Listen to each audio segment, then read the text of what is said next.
Hey guys, it's Steven from Fricelli, and today we're going to be talking about watches. Today's watch topic is going to be an up close and one take review of my Rolex Explorer II. Please comment on the watch itself, the review, and anything else because I'd love to hear your feedback. Also, please subscribe. The hope is that we get a lot of subscribers and we can review other watches that aren't mine and maybe cooler than mine. So without further ado, let's take a closer look. All right, we are up close with the Rolex Explorer 2. First thing you might notice, this is not the most recent version of the Explorer 2. This is reference number 16570. I did buy the watch certified pre-owned a few years back. I don't have papers, so I don't know the exact date of manufacture, but it's estimated around 1994. And this watch is a 40 millimeter diameter, so you know what size it is as well. All right, so one of the big things with this watch for me was the white dial. This watch came in white or black dial. The white is commonly referred to as the polar dial. I personally really love it. There's also a lot of other black dial watches in the general ballpark and range of this watch, even within Rolex. So the GMT, the Submariner, the regular Explorer only comes in black. The Explorer 2 obviously also in black. And it's not really just about being different. I think it's a bit understated and classy. Doesn't scream I'm wearing a Rolex, so a bit under the radar, as you would say.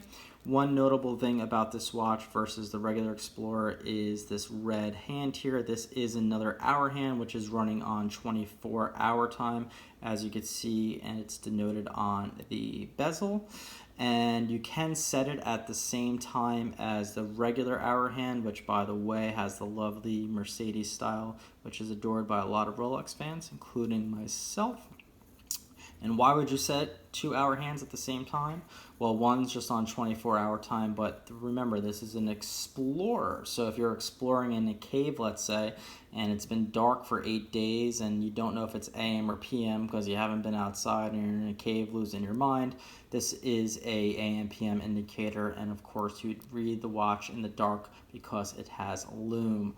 So also on the dial, there is the date display in your kind of classic Cyclops magnifier. So if I turn the watch that way, you kind of get an idea of that. The sapphire crystal is a bit raised on this watch, so you do have to be careful. Onto the side of the watch, it's an Oyster case, slim profile. These older watches are, again, a bit smaller. This is 40 millimeter overall. And one thing of note are these holes at the end of the lugs. And that is important to some people who collect they call it holes versus no holes. Personally, this is like a utility watch in my mind, so the holes don't bother me at all. If it was a dress watch or something, yeah, maybe bother me a little bit, but I'm cool with the holes.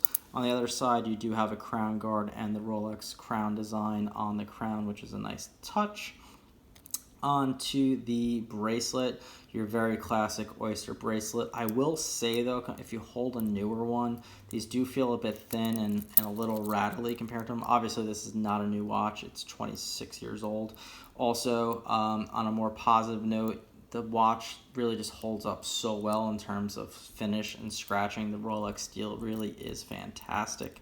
Again, going back to the older watches, they don't have the adjustable buckle here, so that if you have a hot day and your wrist is expanding, you could release it a few millimeters. That's one consideration as well versus a modern watch. And likewise, no safety clasp here. A lot of people argue if you're not diving or running around or this or that, you don't need the safety clasp, but my stance is always these things are not cheap and I like them securely on my wrist. Obviously, I live without it with this watch, and I really love this watch, but if I could have a preference, I would have the safety piece there. So moving on to the back of the watch, it's a Rolex, so you just have no drama, solid steel case back there, no engraving, no nothing, no serial numbers, nothing at all. So let's end on a little bit more of a fun note. The dial also has a really small and impossible to read, even in real life. It just says Swiss T less than 25. The T stands for tritium, and that is the element used for the lume plots here on the watch, and it is actually radioactive. So I don't know the exact details, but there was some sort of governing, laws about how much they could put in watches and ship them. I'm sure it varied country by country. Maybe an expert can respond in the comments, but it is a fun fact that these watches were essentially somewhat radioactive when they were first sold. The newer ones are not.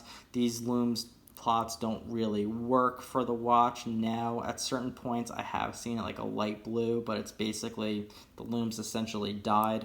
The newer ones you could charge up by shining light on them. These just don't work that way. Again, it's a radioactive glowing element.